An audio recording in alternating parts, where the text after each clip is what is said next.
আসসালামু আলাইকুম ভিউয়ার্স, আশা করি সবাই ভালো আছেন। ভিউয়ার্স, আজকে যে বিষয়টি দেখানোর জন্য আমি আসছি সেটা হচ্ছে কিভাবে আপনার কোনো থার্ড পার্টি অ্যাপস ছাড়াই আপনি আপনার ফোনের অ্যাপসগুলোকে লক করবেন। এখন অ্যাপসগুলো আমরা কেন লক করি? আমাদের প্রাইভেসির স্বার্থে, অর্থাৎ অনেক ক্ষেত্রে আমাদের ফেসবুক, হোয়াটসঅ্যাপ, ইমো, মেসেঞ্জার অর্থাৎ ইত্যাদি ইত্যাদি বিষয়গুলো তো আমাদের লক করে রাখতে হয় প্রাইভেসির স্বার্থে।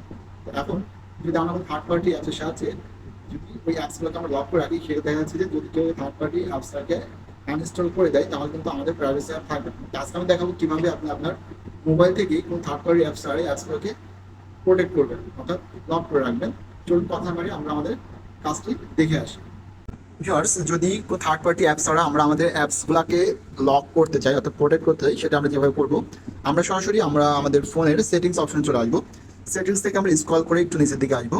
আচ্ছা, নিচের দিকে আসার পরে দেখতে পারবেন লেখা আছে অ্যাপস। আপনি এখানে জাস্ট এই অ্যাপসের উপর ক্লিক করবেন, যেটা ব্যাটার নিচে দিয়ে আছে।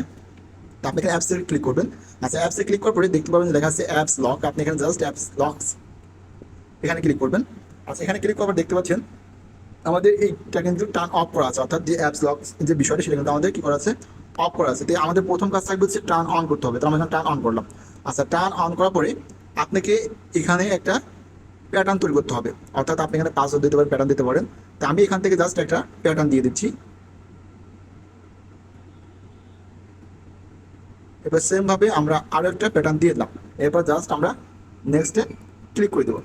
ওকে, এরপর দেখতে পাচ্ছেন যে আমার এখানে বলছে সাইন ইন অ্যাড। আমরা এখানে সাইন ইন অ্যাড এতে ক্লিক করবো না, আমরা এখানে জাস্ট নট নাও করে দেবো। এরপর আমরা এখানে একটু সময় নেবে, 2-3 সেকেন্ড সময় নেবে। ওকে, এরপর আমরা জাস্ট এখানে নট নাও করে দেবো। এরপর দেখতে পাচ্ছেন যেই অ্যাপসগুলো আমরা লক করবো সেখানে আমাকে দেখাচ্ছে যে ইউজ অ্যাপ লক। আমরা এখানে ইউজ অ্যাপ লকে ক্লিক করে দেবো।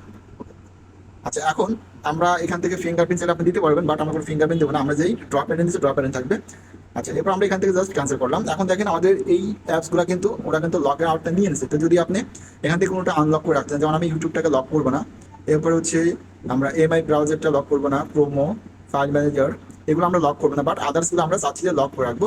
এই জন্য কিন্তু আমাদের এগুলো লক আছে। আপনি চাইলে এখান থেকে নতুনভাবে কিন্তু যে কোনো লক করতে পারেন। দেখেন যদি আমি এখান থেকে এই স্ন্যাপ শিটে ক্লিক করি তাহলে কিন্তু দেখতে পাবেন যে এটা কিন্তু আমাদের লকের আউটডোরে চলে আসছে। তাহলে আমরা এখান থেকে জাস্ট এটা লক করলাম না। আচ্ছা, এখন বিষয় হচ্ছে যদি আপনি আপনার যে লকটা আছে এই লকটা যদি আপনি পরিবর্তন করছেন তাহলে আপনি কিভাবে করবেন? জাস্ট সেটিংস আসবেন। আচ্ছা, সেটিংস আসার পরে দেখতে পাচ্ছেন যে এখানে কিন্তু লেখা আছে চেঞ্জ পাসওয়ার্ড টাইপ। আপনি এখানে just change password type click করবেন। আচ্ছা, ক্লিক করার পরে আমাদের যেহেতু কি দেওয়া আছে, প্যাটার্ন দেওয়া আছে, তাহলে আমরা প্যাটার্নে ক্লিক করে এটাকে আনলক করবো। এরপর আপনি যদি পিন দিতে চান আপনি পিনে ক্লিক করবেন। আচ্ছা, এরপর আপনি এখান থেকে কিন্তু পিন কিন্তু সেট করতে পারবেন, আপনার যে পিন দেয় সেটা কিন্তু আপনি সেট করে নিতে পারবেন। তো এরকমভাবে কিন্তু সহজে কিন্তু আপনি আপনার পরবর্তীতে এই পাসওয়ার্ডগুলো চেঞ্জ করতে পারবেন।